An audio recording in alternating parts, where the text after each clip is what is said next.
Hello everyone. டயட்டில் டேஸ்டியான chicken கறி தோசை எப்படி செஞ்சு சாப்பிட்லான்றத பார்க்கலாம். ஸோ பொதுவாகவே டயட்னா வந்து போரிங்கான டிஷ்ஷஸ் இல்லாமல் உங்களுக்கு வந்து டேஸ்டியான ஃபுட் வேணும் அப்படின்னா இந்த பேஜில் உள்ள ரெசிபீஸை ட்ரை பண்ணி பாருங்கள்.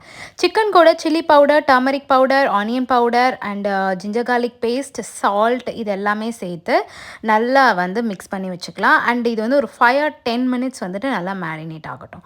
ஸோ மேரினேட் ஆன சிக்கனை கூட வந்து லைம் ஜூஸ் நம்ம ஆட் பண்ணணும். ஸோ ஒரு லைம் ஜூஸ் ஆட் பண்ணலாம். நான் வந்து ஒரு 200 கிராம் சிக்கன் பிரெஸ்ட் மட்டும் எடுத்திருக்கேன். மேரினேட் ஆன சிக்கனை பார்த்திங்க அப்படின்னா கிரில் பேனில் வந்துட்டு ஆயில் க்ரீஸ் பண்ணிவிட்டு, ஆயில் வந்து நீங்கள் அப்படியே போர் பண்ணாமல் ஆயில் க்ரீஸ் பண்ணிவிட்டு அதில் வந்து நீங்கள் வந்து வேக வைக்கலாம். ஸோ நான் 200 கிராம் எடுத்திருக்கேன். பட் ஒரு 70 கிராம்ஸ் தான் நான் வந்துட்டு ஒரு மீலுக்கு எடுப்பேன். பேலன்ஸ் எல்லாமே ரெஃப்ரிஜிரேட்டரில் ஸ்டோர் பண்ணி வச்சிட்டிங்க அப்படின்னா, ஃப்ரீசரில் ஸ்டோர் பண்ணி வச்சிட்டிங்கன்னா நீங்கள் நெக்ஸ்ட் டைமுக்கு யூஸ் பண்ணலாம்.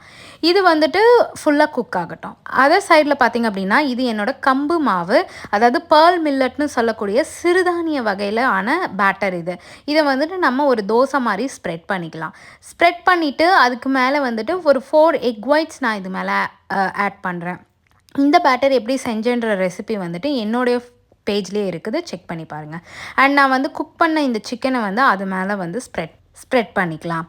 அண்ட் தென் இதை வந்து நல்லா குக் ஆனதுக்கப்புறமா, ஒன் சைட் நல்லா குக் ஆனதுக்கப்புறமா அப்படியே வந்துட்டு அதை டபுள் சைடு வந்து குக் பண்ணிக்கலாம். அண்ட் நான் யூஸ் பண்ணிகிட்ருக்கிற தோசை பேன் பார்த்திங்க அப்படின்னா கிரானைட்டில் வந்துட்டு ஆனது, கிரானைட் தோசை பேன் இது.